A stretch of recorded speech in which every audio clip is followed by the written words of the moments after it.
पूर्ण परमात्मा ने नमः। जब जब भूल पड़े, इस पत्र में सार ज्ञान की एक झलक है सेवा में।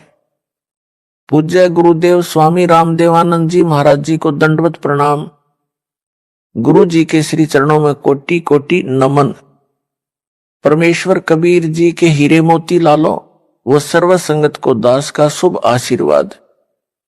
आप सभी की अटूट श्रद्धा गुरुदेव के चरणों में सदा बनी रहे। आप भक्ति दान सेवा करके आजीवन मर्यादा का पालन करते हुए इस महाकष्टदायक यानी दुखालय दुखों के घर काल ब्रह्म यानी ज्योति निरंजन के लोक से निकलकर अपने पिता के घर सतलोक में चले जाओ। आपको एक पत्र भेज रहा हूं। यह गुरुदेव स्वामी रामदेवानंद जी के लगाए बाग के पेड़ पौधों में लगे कीड़ों से रक्षा करेगा। यह स्प्रे का काम करेगा। काल के दूतों से बचाव के लिए रक्षा कवच बनेगा। इसको पढ़कर भी जो काल के भेजे दूतों से किनारा नहीं करेगा, वह परमेश्वर कबीर जी का हंस नहीं है, वह काल की फरद में चढ़ा है। संत गरीबदास जी ने सब ओर से स्पष्ट कर रखा है। कहा है कि गरीब सटदल दोनों दिन का दिल में दोष ना धार।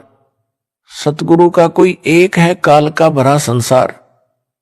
अर्थात जो मार्गदर्शक गुरु पद पर परमेश्वर का भेजा संत है, उसे सांत्वना देते हुए कहा है कि जो परमेश्वर कबीर जी की शरण नहीं आते या आकर फिर काल के दूतों के खेमे में चले जाते हैं, उस कारण से महादुखी ना हो।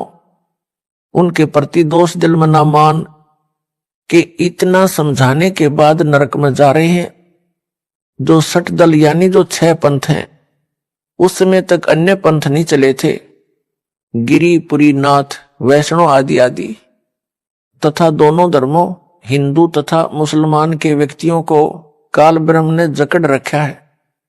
ये सब काल की फरद में चढ़े हैं। सतगुरु का तो कोई कोई हंस यानी भगत तथा भगतमती है, वह दृढ़ रहेगा। सर्व संगत के लिए यह पत्र संजीवनी से कम नहीं है। इसको महीने में या जब इच्छा हो अवश्य सुनते या पढ़ते रहना है। इसको नित्य पाठ की बजाय मासिक पाठ समझकर जब इच्छा हो अवश्य पढ़ना या सुनना है। यह रोग प्रतिरोधक जड़ी यानी काल के प्रभाव को रोकने का काम करेगी।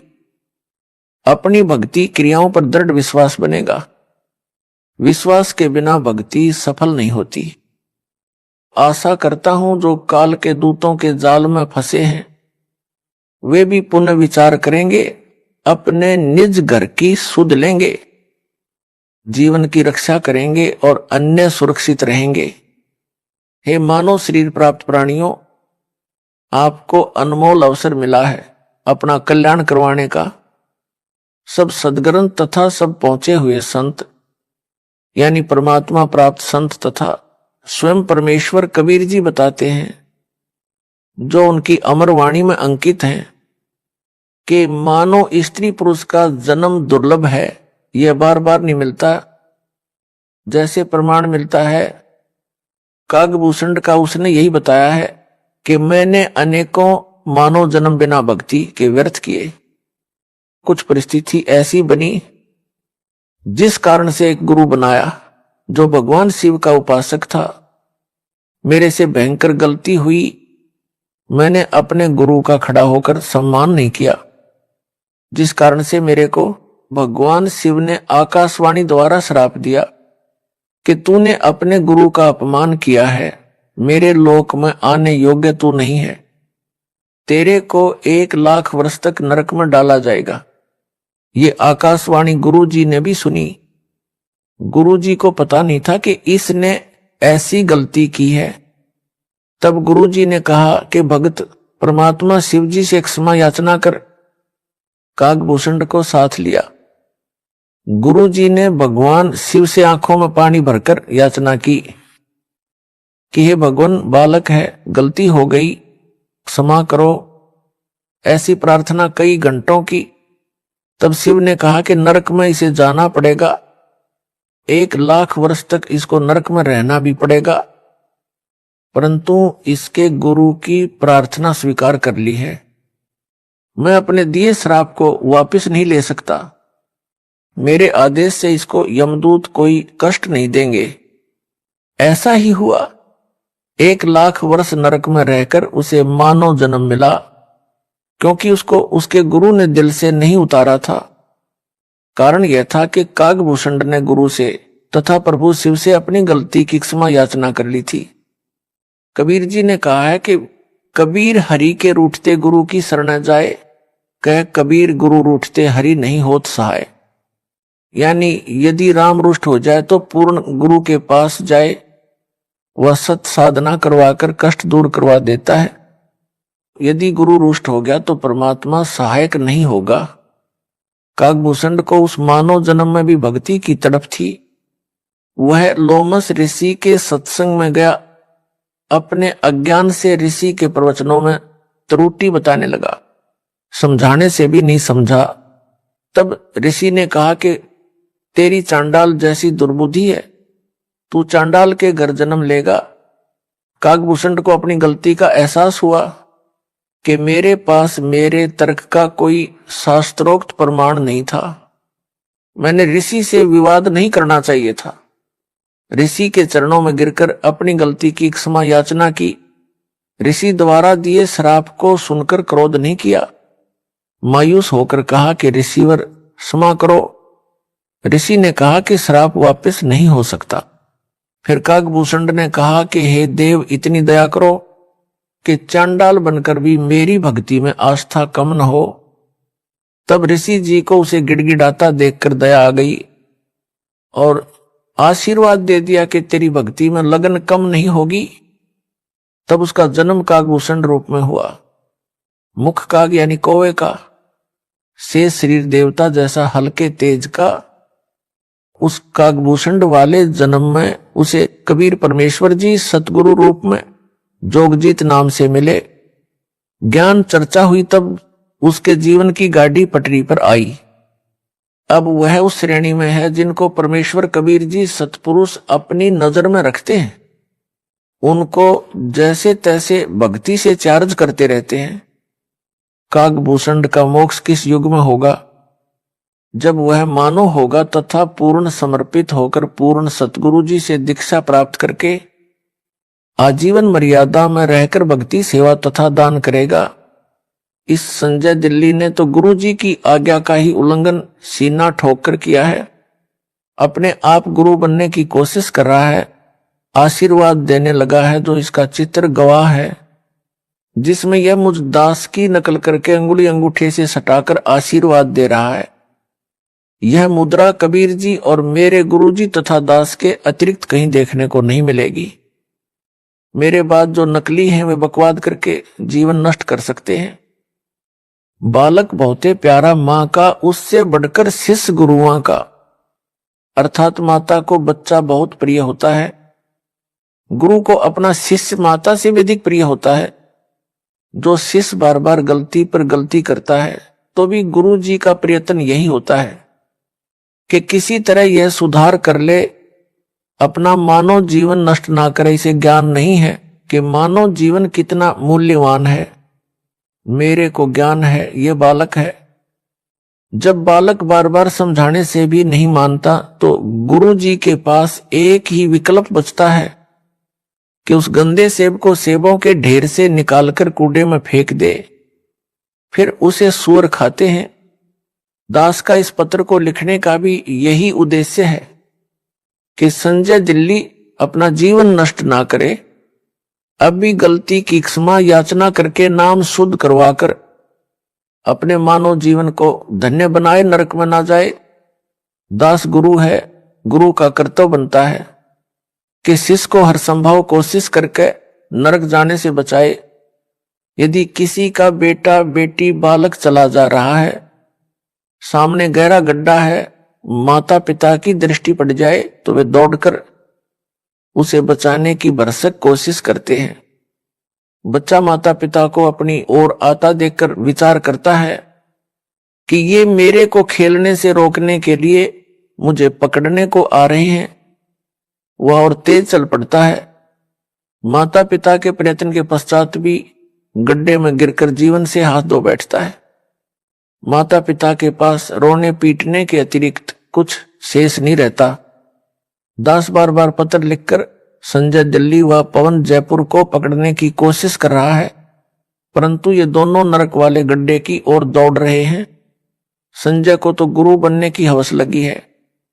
जो माँ बाप का कार्य है मानव समाज के साथ विश्वासघात है, गुरु जी के साथ विश्वासघात है।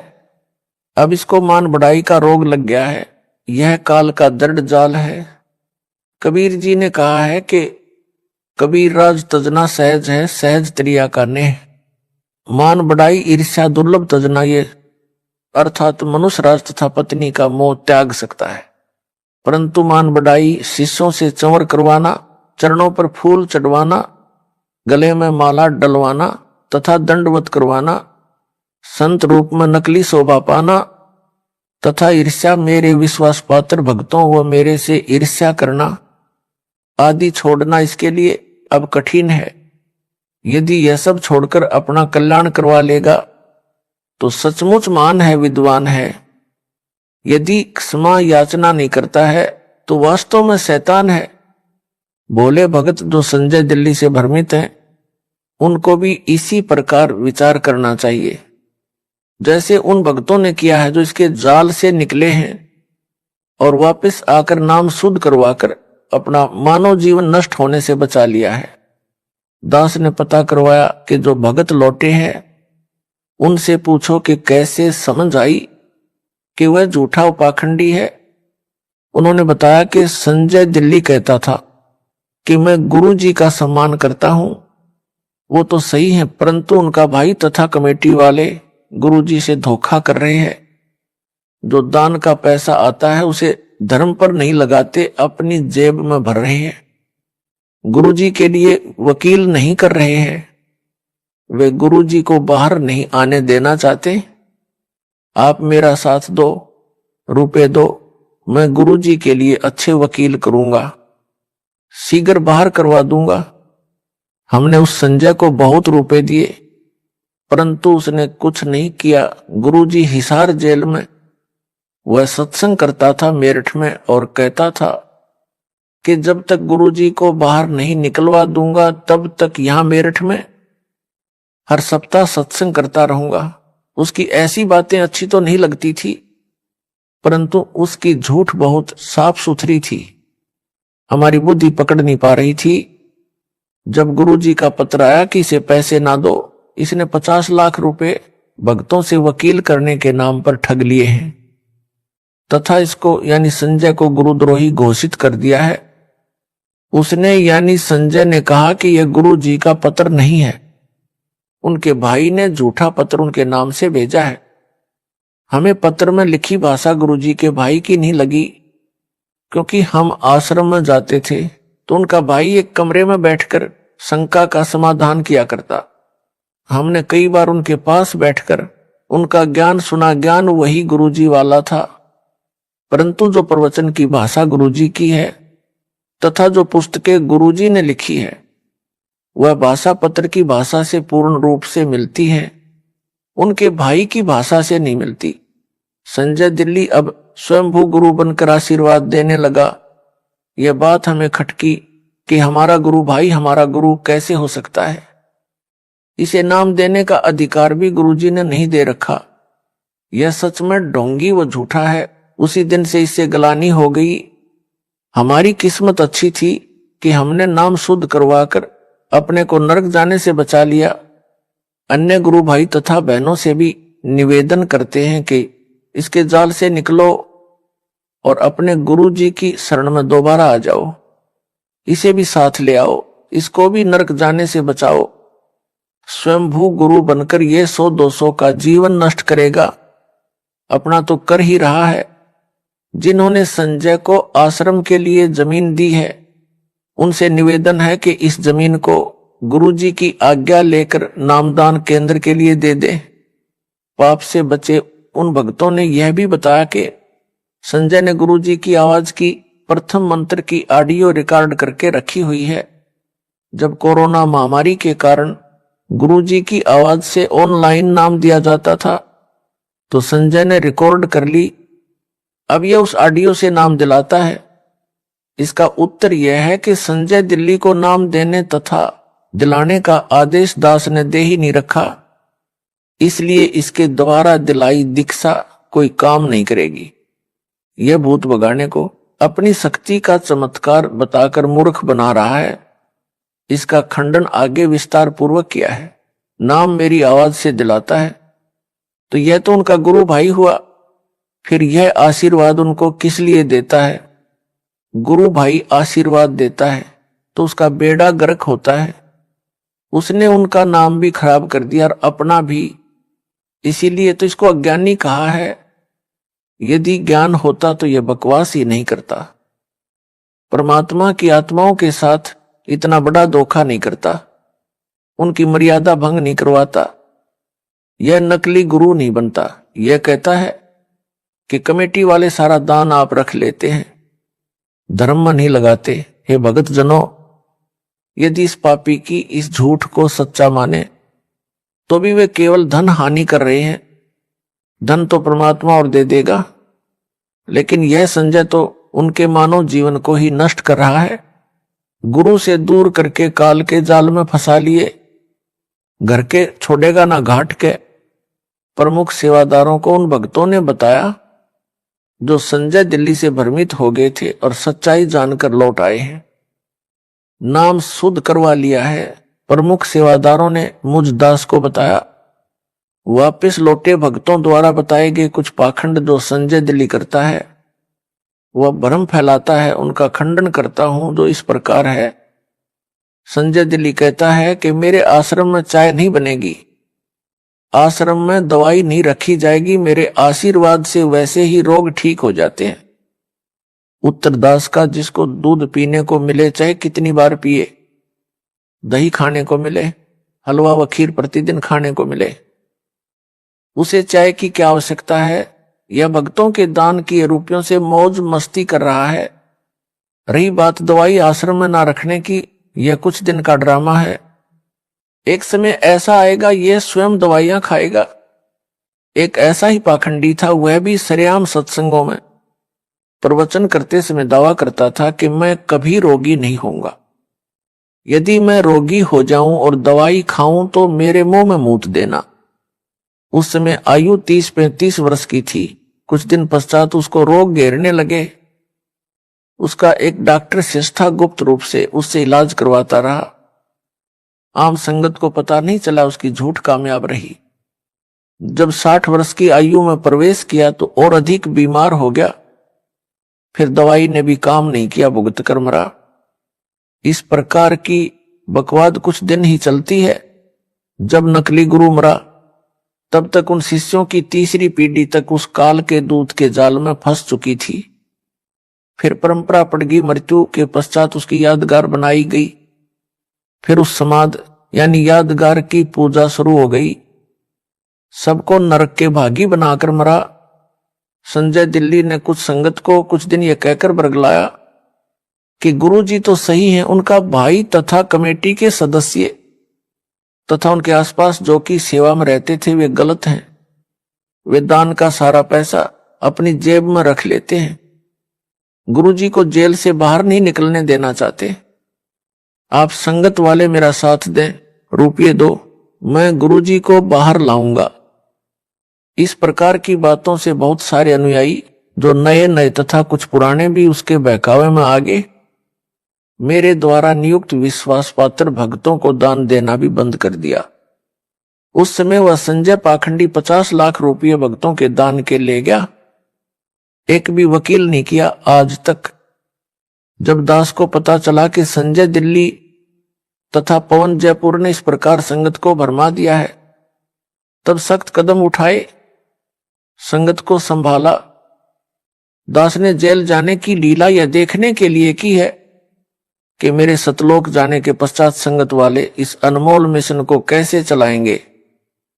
अब तो दास संसार में है, जो भी त्रुटि अनुयायी करेंगे उनको समझाकर सीधे मार्ग पर ले आऊंगा। यदि कोई भगत या भगत मति समझाने के पश्चात भी सुधार नहीं करेगा तो वह हमारे काम का नहीं है, वह तो चेडू है। चेडू क्या है यह बताता हूं। दूध से दही और दही से मक्खन बनता है। मक्खन अधिक समय ठीक नहीं रहता, इसलिए उसे गर्म किया जाता है। गर्म करने के पश्चात जो लस्सी घी में होती है वह ऊपर आ जाती है, जो कई दिन घी में रहने से खराब हो जाती है। वह लस्सी नहीं कही जाती, उसे हरियाणा में चेडू कहते हैं। यानी बेकाम का पदार्थ होता है। उसको एक बर्तन में डालकर उसमें ठंडा पानी डालकर कुछ देर छोड़ दिया जाता है। यदि थोड़ा बहुत घी उसमें रह गया होता है वह जम जाता है। फिर उस जमे घी को भी निकाल लिया जाता है, क्योंकि उस घी बनाने वाली को पता होता है कि घी प्राप्त करने के लिए कितना संघर्ष करना पड़ता है। भैंस या गाय मोल लेनी, उसका चारा मोल लेना, या किसान है तो चारा घर का होता है, उसे बेचे तो धन मिलता है, वह भी घी बनाने के खर्च में ही गिना जाता है। फिर भैंस गाय की देखरेख, दूध निकालना, गर्म करना, दही बनाना, फिर मक्खन बनाना, तब मक्खन को गर्म करके शुद्ध घी तैयार किया जाता है। इसलिए घी बनाने वाली बहन, बेटी या माई घी का कण भी व्यर्थ नहीं जाने देना चाहती। उस चेडू के ठंडा होने पर जरा सा भी घी मिलता है तो उसे भी निकाल कर रख लेती है। उसको शुद्ध घी इतना प्रिय होता, घी का एक कण भी नहीं छोड़ती। फिर उस चेडू फुई को फेंक देती है। इसी प्रकार दास ने सन 1994 से 2014 तक तथा वर्तमान तक सत्संग की वीडियो यानी नूरी शरीर से ज्ञान समझाकर सत्संग पर सत्संग सुनाकर सर्व सदग्रंथों को वीडियो के माध्यम से सबको दिखाकर संगत रूपी मक्खन निकाला है। अब उस मक्खन को ताया गर्म किया है। इसमें जो चेडू होगा वो ऊपर आ जाएगा। वह चेडू तो ऊपर आ चुका है। दास का यह पत्र रूपी ठंडा पानी है। यदि कोई कण यानी अच्छी आत्मा उस चेडू में होगी उसे निकाल लूंगा, क्योंकि दास को शुद्ध घी यानी भगत आत्माएं जान से भी प्यारी हैं। उनके लिए भटक रहा हूं, दूसरी बार बिना दोष के जेल में हूं, परंतु आशा करता हूं कि एक दिन सत्य की जीत होगी। परमेश्वर कबीर जी से कुछ नहीं छिपा है। मुझे चाहे कितना कष्ट मिले, परमात्मा की आत्माएं काल के जाल से निकले, अपना कल्याण करवाकर अपने निज घर सतलोक में चली जाएं। दास आपको मासुखी देखना चाहता है। मुझे अपने कष्ट की कोई परवाह नहीं है, परंतु जो वन में बांस उपजा है इससे डर लग रहा है। गरीबदास जी ने कहा है कि संगत माही कुसंगत उपजा, जैसे वन में बांस। आप घिस घिस आग लगाया करें वनखंड का भी नाश, अर्थात जैसे वन में अन्य फलदार व कीमती लकड़ी वाले पेड़ों के साथ साथ बांस भी उग जाता है। तेज हवा चलने पर बांस एक दूसरे के साथ टकराते हैं। उस घर्षण से जंगल में आग लग जाती है, जिससे पूरे जंगल के फलदार पेड़ भी जलकर नष्ट हो जाते हैं। यह संजय साकट तथा पौन जयपुर वही कुसंगत उपजी है। कुछ संगत के भगत भी इनके साथ लगे थे। जब दास को पता चला कि संजय व पौन नाम के दो जालिम संगत में आग लगा रहे हैं, तब सब संगत को आदेश दिया कि इनका साथ छोड़ दो। जिन भक्तों को मैंने जिम्मेदारी दे रखी है उनकी बातें मानो। दान के सब पैसों का हिसाब दास के पास आता है। एक पैसा भी गलत प्रयोग नहीं हो रहा। कमेटी वालों ने सब हिसाब बनाकर संगत के पुराने भक्तों को दिखाया। इतना रुपया आज तक दान में मिला है, इतना वकीलों व भक्तों के घर सहायता तौर पर दिया गया है। संगत बहुत समझदार है, वह तुरंत मान गई और दास ने संजय दिल्ली तथा पवन जयपुर को गुरुद्रोही घोषित कर दिया। फिर तो सब संगत उनसे किनारा कर गई। कुछ भोले नए भगत थे, वे अभी तक इस जालिम संजय की बातों में फंसे हैं। उनको सतर्क करने के लिए यह पत्र भेजा है। आशा करता हूं कि बुद्धिमान भगतमती इस पत्र को पढ़कर इसकी असलियत से परिचित होकर इससे दूर हो जाएंगे, नाम शुद्ध करवाकर अपना मानव जीवन धन्य बनाएंगे। संजय साकट दिल्ली के खेमे को छोड़कर आए भक्तों ने जो और जानकारी दी थी उसका खंडन आगे और करता हूं। संजय दिल्ली अपने को श्री सिख गुरु नानक देव जी की आत्मा बताता है। यह सफेद झूठ है। यदि वह श्री नानक जी वाली आत्मा है तो इससे सिद्ध हुआ कि श्री नानक जी का मोक्ष नहीं हुआ है। वह जन्म मरण के चक्कर में पड़ी है, जो वर्तमान में संजय रूप में जन्मी है। मोक्ष प्राप्त प्राणी वह है जो कभी लौटकर संसार में कभी जन्म न ले। श्री नानक जी को स्वयं सतपुरुष कबीर साहिब कबीर देव बेई नदी पर स्नान के समय मिले थे, सतलोक लेकर गए थे, फिर पृथ्वी पर उसी शरीर में छोड़ा था कि कबीर धानक यानी जुलाहा सतपुरुष है, करतार यानी सबका सृजनहार यानी उत्पत्ति करता है। यदि श्री नानक जी परमात्मा से दीक्षा लेकर पार नहीं हुए तो क्या यह गुरुद्रोही बनकर पार हो जाएगा? कभी नहीं। संजय दिल्ली अपने को श्री नानक देव यानी सिख धर्म प्रवर्तक वाली आत्मा बताता है और इसको मूल ज्ञान गुप्त ज्ञान है। तो मेरे पास टिंडे लेने आया था, पहले ही अपना पंथ चला लेता। कोई झूठ बकना इसका मकसद है। भोले भक्तों को भ्रमित करके गुरु स्वयं ही बना है। प्रेत योनि में जाएगा।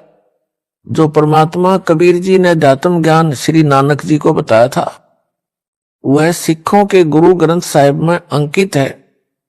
वही ज्ञान दास बता रहा है। श्री नानक वाली आत्मा इससे भिन्न ज्ञान कौन सा बताएगी? इससे भिन्न जो भी ज्ञान है वह अज्ञान है, काल के दूत की पहचान। जिस समय जोगजीत रूप में आए परमेश्वर कबीर जी से काल ज्योति निरंजन ने विवाद किया था, तब काल ने कहा था कि आप एक सच्चा कबीर पंथ चलाओगे, उससे पहले मैं 12 पंथ चलाऊंगा, 12 अपने यानी काल दूत भेजूंगा, जो सत्संग में तो तेरी वाणी यानी साखियों शब्दों चौपाइयों आदि बोलेंगे, परंतु उनका अर्थ गलत बनाकर सारी जनता को गुमराह करेंगे। उन 12 पंथों के पश्चात और अनेकों पंथ अपने दूत भेजकर चलाऊंगा, सब जीवों को भरमाऊंगा। उन काल के चलाए पंथों के गुरुजन वर्तमान तक कबीर जी की वाणियों का गलत अर्थ करके जनता को भ्रमित कर रहे हैं। संजय दिल्ली भी यही कर रहा है। सत्संग व वाणी तो मेरे सत्संगों की चलाता है, ऑडियो व वीडियो दोनों स्वरूप यानी फोटो भी मेरा वो कबीर परमेश्वर का रखता है, परंतु अपने अज्ञान से मेरे तत्व ज्ञान को अज्ञान बनाकर भ्रमित करता है। सफाई देता है कि यदि मैं काल का दूत होता, जैसा रामपाल ने मुझे काल का दूत बताया है, तो क्या मैं उनके सत्संग की वाणी सुनता या आश्रम में वाणी चलाता? संजय दिल्ली जिस प्रकार मेरे द्वारा बताए तत्व ज्ञान का अनर्थ करके बताता है, सामान्य भोला भगत भ्रमित हो जाता है। उदाहरण यह कहता है कि पेड़ की जड़ को रामपाल ने पूर्ण ब्रह्म बताया है।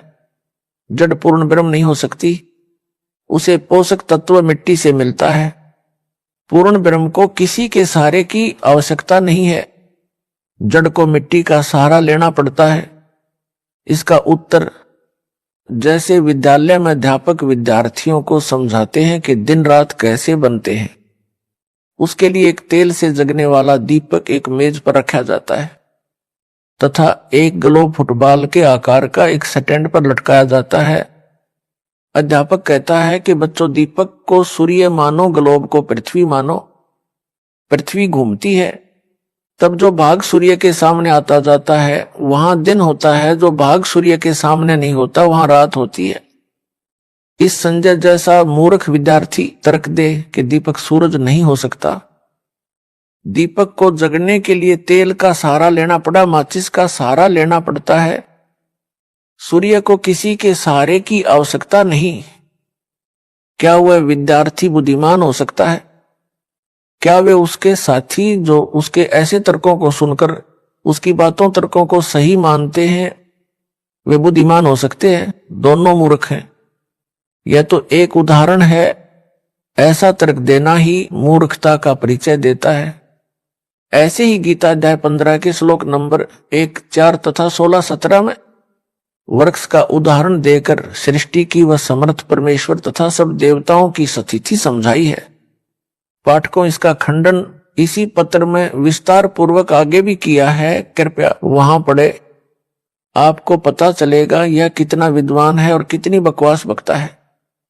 भक्तों को विचार करना चाहिए कि जब गुरु जी ने गुरुद्रोही घोषित कर दिया तो वह कुछ भी सफाई देता रहे, नहीं मानना चाहिए। यदि वह सच्चा सुच्चा होता तो दास उसे क्यों दिल से उतारता, क्यों उसे गुरुद्रोही घोषित करता। माली का पौधा खराब हो जाए तो उसे जड़ से उखाड़कर फेंक देता है। उसे कष्ट बहुत होता है, परंतु और कोई विकल्प नहीं बचा था। सब दवाई व खाद डाला, परंतु व्यर्थ रहा। जैसे सेब विक्रेता की टोकरी भरी सेबों में से एक सेब दागी हो जाती है तो वह उसे निकालकर कूड़े में डाल देता है। उस खराब सेब को सूअर खाते हैं। कितना पौष्टिक तथा महंगा फल यानी सेब था। सेब विक्रेता को दुख बहुत हुआ सेब खराब होने का तथा फेंकने का। यदि नहीं फेंकता तो अन्य सेबों को भी वह गंदी सेब गंदा कर देती। संजय दिल्ली के अपलक्षण हद से ज्यादा देखकर इसे संगत यानी टोकरी से निकालकर फेंका। इसने एक पवन नाम के भगत को भी खराब किया जो जयपुर का रहने वाला है। इन दोनों को टोकरी से निकालकर फेंकना पड़ा। दास को दुख तो बहुत हुआ, परंतु विवश होकर यह कदम उठाना पड़ा। कबीर गुरु के दिल से उतरे, वह नाम बिहुना होए। जाको काल घसीट ही राख सके ना कोई। मानुष जन्म पाए कर खोए, गुरु विमुखा जुग जुग रोवे। गुरु से करे कपट चतुराई, सो हंसा भाव भर में आई। गुरु से कपट शिष्य जो राख है, यमराजा के मुख दर चाख है। संजय सागट कहता है कि रामपाल तो सतगुरु है। वह न संत है, न भगत है, न दास है। मैं दास भगत संत हूं। सारी संगत रामपाल को भगवान यानी साहेब मानती है। रामपाल सतगुरु है, भगत दास संत नहीं है। रामपाल ने 13वें पंथ के विषय में बताया है कि 13वें पंथ से सब अंधियारा हटेगा, वह संत भगत दास होगा। मैं यानी संजय ही वह संत भगत व दास हूं। रामपाल तो सतगुरु है। उदाहरण देता वाणी से, सतगुरु साहेब एक शरीरा। सतगुरु और साहेब यानी भगवान तो एक है। सारी संगत रामपाल को भगवान यानी साहेब मानती है, इसलिए साहेब और सतगुरु एक है। इसलिए रामपाल सतगुरु सिद्ध हुआ। अंधेरा तो भगत दास संत से हटेगा तथा सबका कल्याण होगा। वह मैं यानी संजय हूं। रामपाल को तो संगत भगवान यानी साहेब मानती है। फिर यह भी कहता है कि रामपाल भगवान नहीं हो सकता, इसने मां से जन्म लिया है। और यह भी कहता है रामपाल साहिब यानी भगवान है। साहिब और सतगुरु एक है, इसलिए रामपाल अज्ञान अंधेरा नहीं हटा सकता। अज्ञान अंधेरा तो दास भगत संत हटाएगा। वह मैं यानी संजय हूं, इसलिए रामपाल सतगुरु सिद्ध हुआ। इसको कहते हैं हुआ बाई बकदा, बिना सिर पैर की बातें। उस साकट से कहा जाए कि इससे आगे भी बोले, सतगुरु बिना ना लागे तीरा। पूर्ण चौपाई इस प्रकार है, सतगुरु साहिब एक शरीरा, सतगुरु बिना ना लागे तीरा। इसका अर्थ यह बनता है, सतगुरु व परमात्मा एक ही शक्ति होते हैं। सतगुरु के बिना न लागे तीरा का अर्थ है कि भवसागर के दूसरे तीर यानी किनारे नहीं जा सकता, यानी संसार से पार नहीं हो सकता। यदि वह मुझ दास को सतगुरु बताता है तो वाणी ही स्पष्ट कर रही है कि जीव का मोक्ष भी सतगुरु यानी रामपाल के बिना नहीं हो सकता। साकट संजय दिल्ली वाला फेल हुआ, यह उवा बाई बकता है।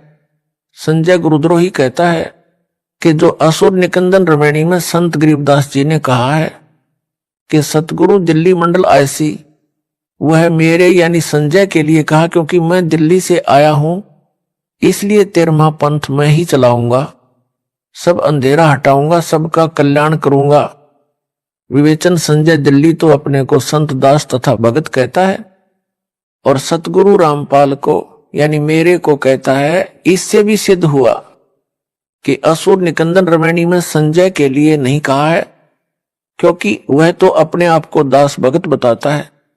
सतगुरु मुझे दास को बताता है। वाणी में तो वह सतगुरु कहा है जो दिल्ली मंडल में आएगा। साहिब तख्त कबीर खवासा, दिल्ली मंडल लीजे बासा। सतगुरु दिल्ली मंडल आयसी, सूती धरणी सूम जगायसी। अर्थात कबीर साहिब सतपुरुष के तख्त सिंहासन के पास रहने वाला, उनके सतलोक दरबार का खवास नौकर यानी दास दिल्ली मंडल दिल्ली के आसपास निवास करेगा यानी जन्म लेगा। रमैणी में दिल्ली नगर नहीं कहा है। साकट गुरुद्रोही संजय तो दिल्ली नगर में जन्मा है। वाणी में दिल्ली मंडल, मंडल का अर्थ है दिल्ली नगर के आसपास का कुछ क्षेत्र कहा है।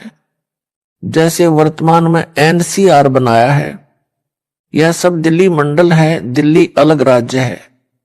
वाणी में फिर कहा है कि वही सतलोक में कबीर साहब का खवास यानी दास यानी नौकर दिल्ली मंडल में सतगुरु बनकर आएगा और सोम यानी कंजूस लोगों को तत्व ज्ञान से जगाएगा, भक्ति दान सेवा करवाएगा। असुर निकंदन रमैणी की वाणी में तो स्पष्ट कहा है कि सतगुरु से जीव का कल्याण होगा। साकट संजय दिल्ली गुरुद्रोही का तर्क कुतर्क यानी गलत विवेचन सिद्ध हुआ।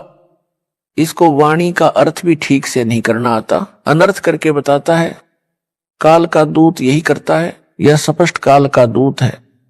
यह अपने को तत्वदर्शी संत बताता है, कहता है कि मेरे अतिरिक्त किसी को भी गुप्त ज्ञान मूल ज्ञान नहीं है, सब अज्ञानी है। इसने तो दास को भी अज्ञानी बताया है, क्योंकि वो कहता है कि मेरे अतिरिक्त किसी को तत्व ज्ञान यानी मूल ज्ञान नहीं है। इससे तो यही स्पष्ट कर रहा है कि मैं संजय गुरुद्रोही ही तत्वदर्शी हूं। यदि वह दास द्वारा बताए यथार्थ अध्यात्म ज्ञान यानी तत्व ज्ञान से भिन्न ज्ञान रखता है तो उसकी पुस्तक बनाए या कोई वीडियो बनाकर इंटरनेट पर डाले, तब मेरी संगत का छोटा सा बालक भी उसके अज्ञान का पर्दाफाश कर देगा। यह संजय दिल्ली गुरुद्रोही प्रथम नाम मंत्र वही जाप करने को देता है या मेरी आवाज से प्रथम मंत्र दीक्षा दिलाता है जो दास ने इसको दीक्षा में दिए थे, तथा जो भी सतनाम यानी 2 अक्षर का इसको दिया है, इसको ना सार नाम दिया है, ना सार शब्द प्राप्त करवाया है। अब यह गुरुद्रोही इन दोनों नामों प्रथम मंत्र तथा सतनाम से भी खाली हो गया है। वाणी में कबीर परमेश्वर ने कहा है कि गुरु के दिल से उतरे वह शब्द बिहुना होए, वाको काल घसीट ही राख सके ना कोय। अर्थात जो शिष्य पूर्ण गुरु यानी सतगुरु के दिल से उतर जाता है यानी गुरु जी द्वारा गुरुद्रोही घोषित कर दिया है, उसका नाम कनेक्शन कट जाता है, वह शब्द यानी नाम रहित खाली हो जाता है, उसको काल घसीट ले जाता है, उसे कोई नहीं बचा सकता। इस संजय दिल्ली साकट गुरुद्रोही को काल घसीट कर ले जा चुका है। काल इसमें प्रेतवत प्रवेश है, जैसे ऋषियों में प्रवेश करके अधूरा सूक्ष्म वेद लिखाकर उसके 4 भाग श्री वेद व्यास ऋषि द्वारा करवा दिए। सब जनता ने इन्हीं वेदों को पूर्ण अध्यात्म ज्ञान मान रखा था। दास का ज्ञान योग मेरे गुरुदेव जी की कृपा से परमेश्वर कबीर जी ने खोलकर सर्व ग्रंथों का सार निकलवाया है। सूक्ष्म वेद यानी तत्व ज्ञान जो स्वयं कबीर परमेश्वर जी ने प्रत्येक युग में प्रकट होकर सतलोक से चलकर आकर बताया था, उसे सब ग्रंथों से भी प्रमाणित किया है। इससे हटकर जो कोई भी ज्ञान बताएगा वह अज्ञान होगा। कबीर जी ने कहा है कि 9 मन सूत उलझिया ऋषि रहे जखमार, सतगुरु ऐसा सुलझा दे उलझे ना दूजी बार। अर्थात कबीर परमेश्वर जी ने कहा है कि अध्यात्म ज्ञान रूपी 9 मन यानी 360 किलोग्राम सूत, कच्चा धागा जो चरखे से काता जाता था, जो कपास से बनता था, उलझा हुआ है। ऋषिजन भी इसे समझने सुलझाने की अत्यधिक कोशिश कर रहे हैं, परंतु सुलझा नहीं यानी स्पष्ट नहीं हुआ। संध्या आरती में भी यही कहा है कि सनक सनंदन नारद मुनिजन शेष पार नहीं पावे, शंकर ध्यान धरे निश्वासर अजहू ताही सुलझावे। अर्थात ऋषियों तथा शेषनाग को भी परमात्मा का पार नहीं पाया यानी यथार्थ रूप में नहीं समझ सके। शंकर भगवान कहलाने वाला भी दिन रात हठ योग करके ध्यान लगाकर परमात्मा को समझने तथा ज्ञान सुलझाने में अभी तक लगा है, कुछ भी सुलझ नहीं पाया है। सतगुरु ऐसा स्पष्ट कर देगा यानी सुलझा देगा, जो फिर उस युग में दोबारा किसी के उलझाने से यानी अज्ञान बनाने से नहीं उलझेगा। इस वाणी से यह भी स्पष्ट हुआ कि तत्व ज्ञान को सतगुरु ही प्रकट कर सकता है। संजय साकट दिल्ली तो अपने को संत दास भगत बताता है तथा सतगुरु मुझ दास को बताता है, इससे भी यह अपने अज्ञान के मकड़ जाल में स्वयं ही फंस गया, अर्थात झूठा सिद्ध हो गया है। यदि इस गुरुद्रोही की बात को सच्ची माने जो यह कह रहा है कि मैं संजय दिल्ली ही तत्व ज्ञान जानता हूं, मूल ज्ञान जानता हूं, तो नाम मेरे यानी दास वाले क्यों जपता है, क्यों अपने जाल में फंसाए भोले भक्तों को देता है? फिर तो नाम भी भिन्न होने चाहिए। यदि यह कहेगा कि नाम तो यही सही है, तो फिर इसके तत्व ज्ञान का क्या अचार डालना है? मोक्ष तो निज नामों से होना है, वे यह दास दीक्षा में दे रहा है। दास को मेरे गुरुदेव स्वामी रामदेवानंद जी से नामदान करने की आज्ञा मिली है, जो एक संत मत की परंपरा है। इसको गुरुद्रोही घोषित मेरे द्वारा कर रखा है। इससे ये नाम लेने से कोई लाभ नहीं होगा, यानी मोक्ष नहीं हो सकता। विशेष दास ने अपने पूज्य गुरुदेव जी के सानिध्य में अध्यात्म ज्ञान को बारीकी से समझ लिया था। गुरु मर्यादा में रहना मोक्ष का मूल मंत्र है, जिसका दास ने परमात्मा से डरकर पालन किया। गुरुपद दास को दिया जाएगा, यह तो स्वप्न में भी नहीं सोचा था, क्योंकि दास एक सामान्य भगत था, गृहस्थी बाल बच्चेदार था।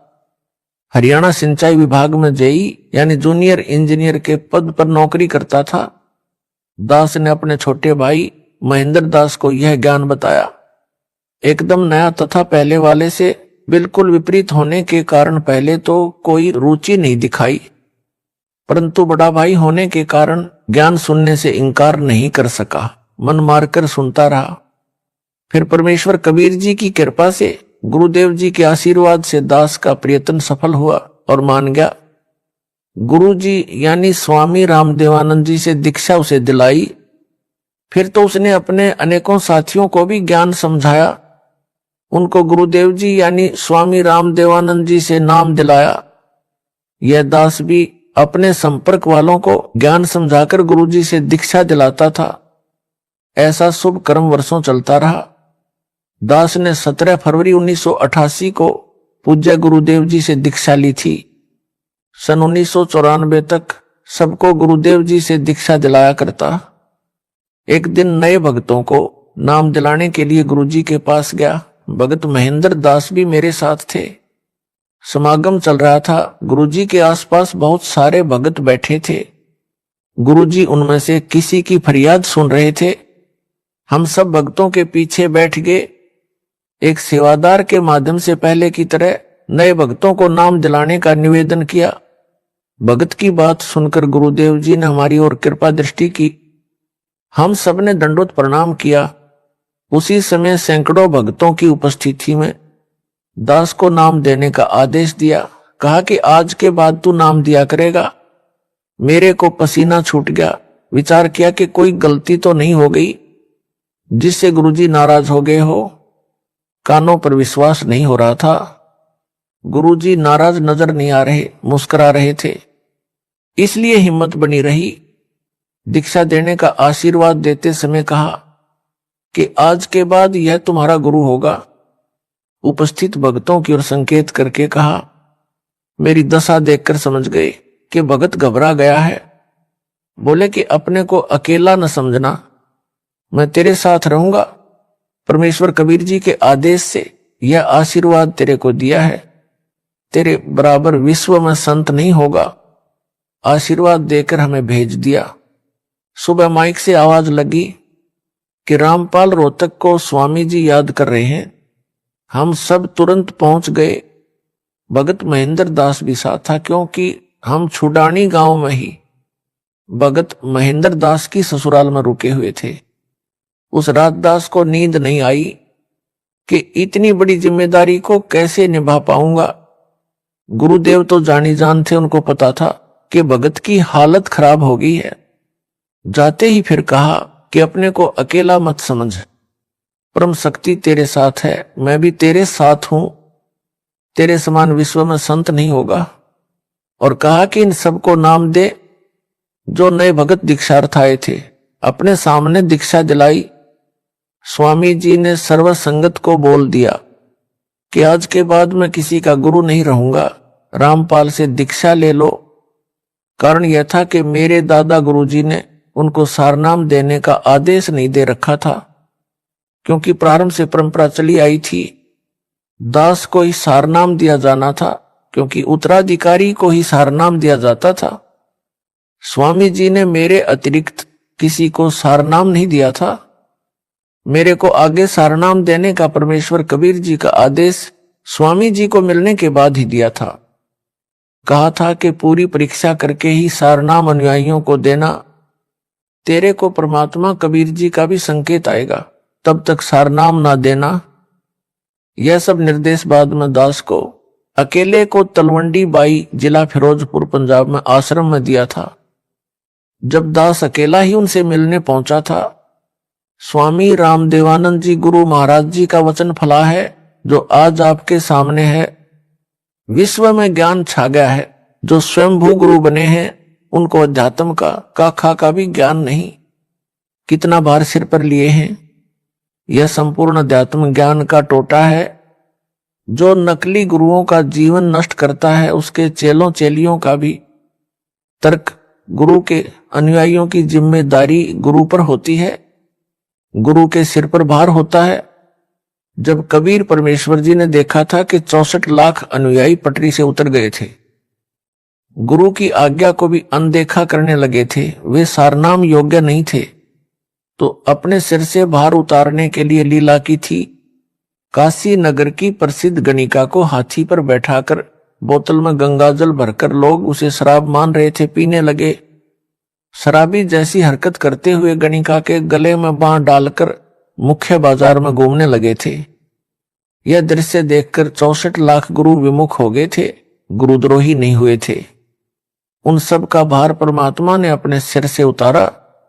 संत गरीबदास जी ने कहा है कि गरीब भड़वा भड़वा सब कहें, कोई ना जाने खोज, दास गरीब कबीर करम बांटत सिर का बोझ।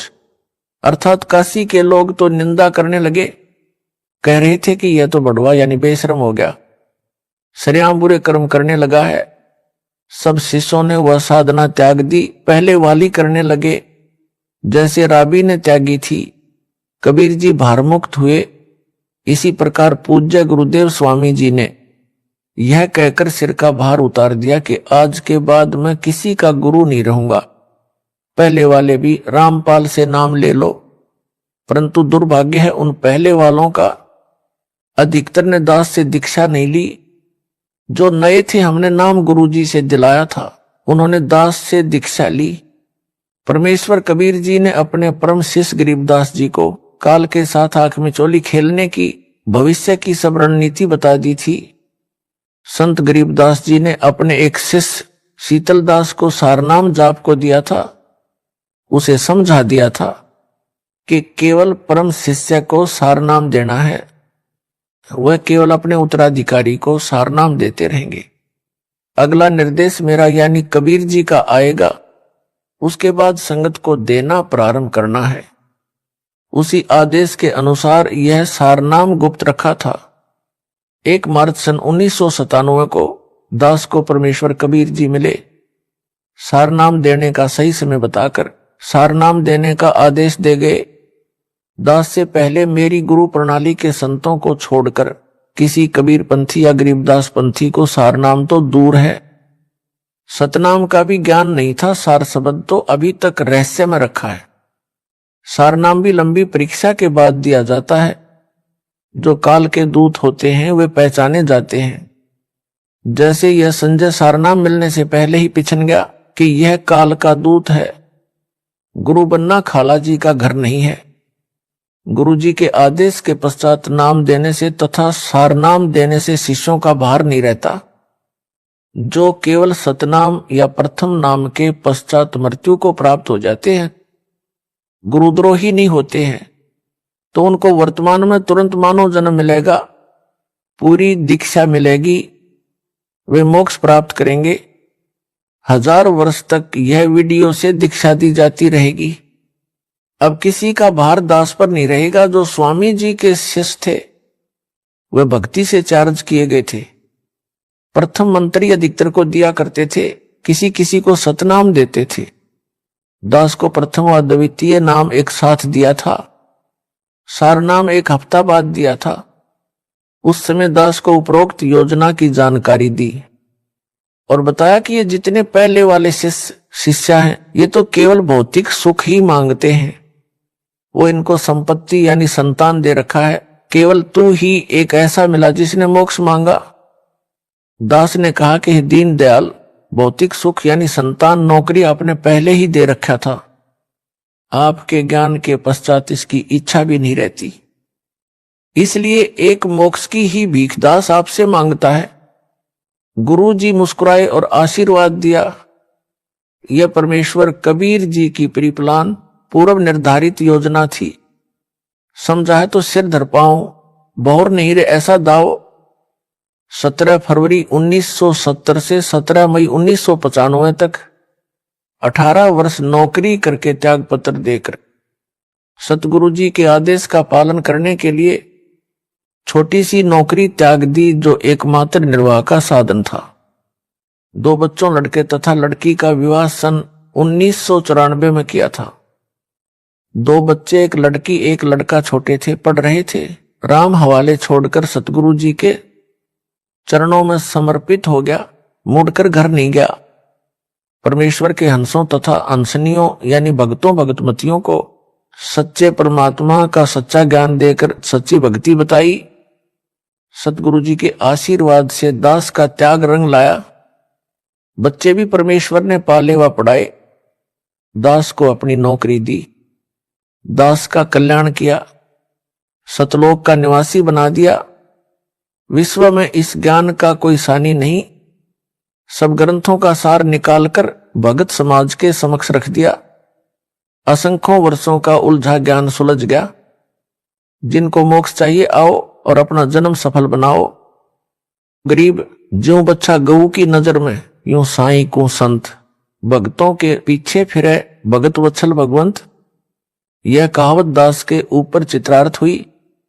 दास ने भक्तों के सहयोग से गांव गांव नगर नगर में जाकर सत्य ज्ञान सत्य साधना की अलख जगाई। गुरुदेव के आशीर्वाद ने सब कार्य किया। सन 1996 में किसी भगत के रिश्तेदार ने एक गज यानी 85 वर्ग गज में बनी एक कमरा, बरेंडा, रसोई, बाथरूम तथा लैट्रिन, कुछ आंगन वाली छोटी सी कुटिया कुछ समय के लिए प्रयोग करने के लिए दी। यह कुटिया उसने स्वयं खरीदकर अपने पाखंडी गुरु को बनाकर दे रखी थी, जो बाद में धोखेबाज निकला। जो मेरे पूज्य गुरु जी के पास रहता था, भगवान वेश भी ले रखा था, गुरु के साथ भी धोखा करके भागा था, गुरुद्रोही बना था। कुटिया दान करने वाला हमारा भगत नहीं था, उस पाखंडी का भगत था, जिस कारण से वह किसी बाबा पर विश्वास नहीं करता था। हमारे भगत के कहने पर वह कुटिया उधारी दी थी।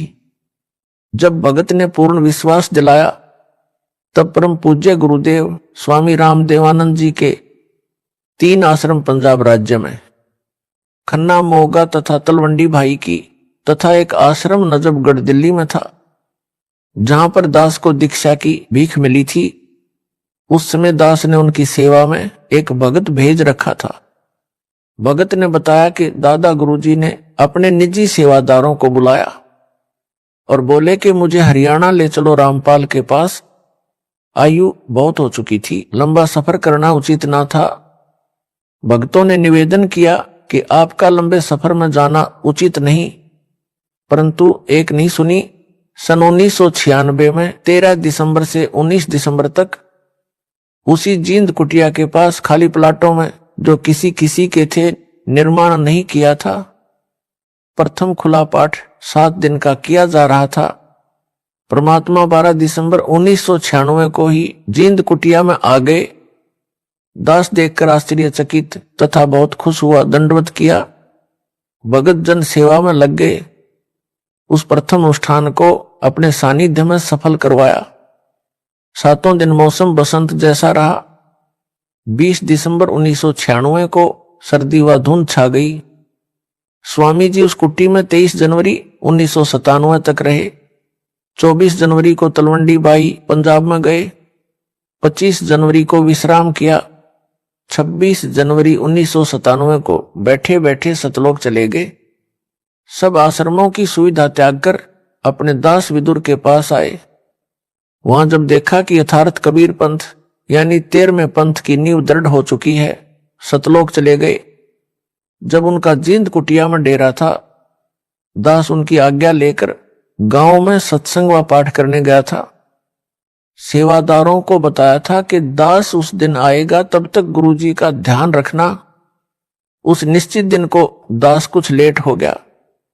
कुटिया में केवल गुरुजी के स्नान आदि की व्यवस्था शुद्धता से की थी। शुद्धता का ध्यान रखते हुए दास जींद पहुंचकर किसी भगत के घर स्नान करने लगा, जिस कारण से देरी हुई।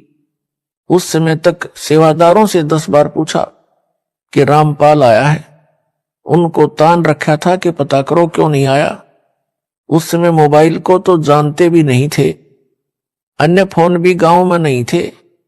जब भक्तों को पता चला तो एक भगत आया और बोला, स्वामी जी ने 10 बार पूछ लिया कि कहाँ है, आज आने की कह गया था, क्या कारण हुआ। दास उसी समय भगत की मोटरसाइकिल लेकर तत्काल पहुंचा। कई भगत बैठे थे। दास ने दंडवत किया और चरण चंपी करने लगा। दास का सिर पकड़ा और ऊपर को किया। बोले, मैंने भगवान पा लिया, तेरा पाना दुर्लभ हो गया। दास चुप रहा। गुरुदेव की अंतरात्मा की आवाज थी। अगले दिन तलवंडी बाई वाले आश्रम में चले गए, वहां से सतलोक गमन किया।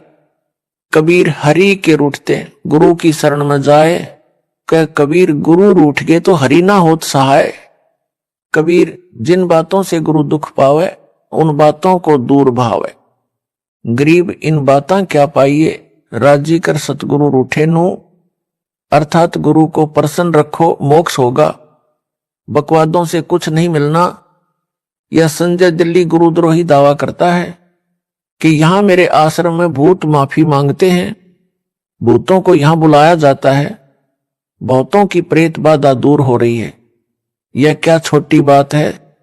क्या मेरे में शक्ति नहीं है? इसका उत्तर इस प्रकार है। आपको राबी के विषय में ज्ञान है कि उसने सतगुरु देव जी से दीक्षा लेकर 4 वर्ष साधना की थी। फिर किसी मजबूरी के कारण वह साधना त्यागनी पड़ गई। परंतु ऐसी परिस्थिति में भक्ति मार्ग त्यागना गुरुद्रोही की श्रेणी में नहीं आता, गुरु विमुख वाली श्रेणी में आता है। उस 4 वर्ष की मर्यादित साधना से उस देवी में इतनी भक्ति की शक्ति हो गई थी कि उसके लिए मक्का वाला मंदिर उड़कर विमान की तरह लेने चला आया और उस भगत आत्मा को लेकर यथास्थान पर स्थापित हो गया। परंतु मोक्ष से बहुत दूर रही। मोक्ष कई जन्मों में कष्ट भोगकर पुनः सतगुरु शरण में आने से ही हुआ। यह संजय साकट भी 3-4 वर्ष मर्यादा में रहा। अब यह गुरुद्रोही हो चुका है। इससे मोक्ष सौ कोस दूर हो गया है। उस मर्यादित साधना से मिली भक्ति ज्यादा नहीं टिकेगी, सीधा नरक में जाएगा। यह है सार ज्ञान। यदि इसे समझ होती तो इतनी बड़ी गलती नहीं करता। अब नाम देने का अधिकार इसको यानी संजय दिल्ली को दास ने यानी इसके भूतपूर्व गुरु ने नहीं दे रखा। वह सार नाम इसको प्राप्त नहीं। दावा करता है भूत निकालने का, भूतों को बुलाने का। भूत प्रेत निकालने व डालने वाले तो इस जैसे भारत में लाखों अड्डे हैं। इसने उस गांव को भूतगाह यानी प्रेतों का स्थान बना दिया। जैसे राजस्थान प्रांत में गांव मेहंदीपुर में बालाजी भूतगाह बना है, वहां केवल भूतों को निकालने डालने का काम है। अनगिनत जनता वहां जाती है। किसी का मोक्ष नहीं होना, क्योंकि मोक्ष तो सतगुरु से दीक्षा लेकर आजीवन मर्यादा में रहकर भक्ति सेवा दान करके प्राप्त होता है। गुरु भी पूर्ण हो। मेहंदीपुर में बालाजी का धाम कैसे बना? मेहंदीपुर राजस्थान प्रांत में एक सच्चा सुच्चा इंसान था। आयु लगभग 30 वर्ष हो चुकी थी। परमात्मा की भक्ति करता था। किसी कारण से विवाह नहीं करवाया था। जहां भी परमात्मा की कथा सत्संग चर्चा होती पहुंच जाता। सब कहते हैं कि गुरु बिन मोक्ष नहीं। उसने भी गुरु बनाया। गुरु रामायण का पाठ व कथा किया करता था। कोई भी पाठ करना होता है तो देसी गाय भैंस के घी की ज्योति जलाई जाती है जो हवन का काम करती है। उसने एक श्री राम का मंदिर भी बनवा रखा था, उसमें रामचंद्र सीता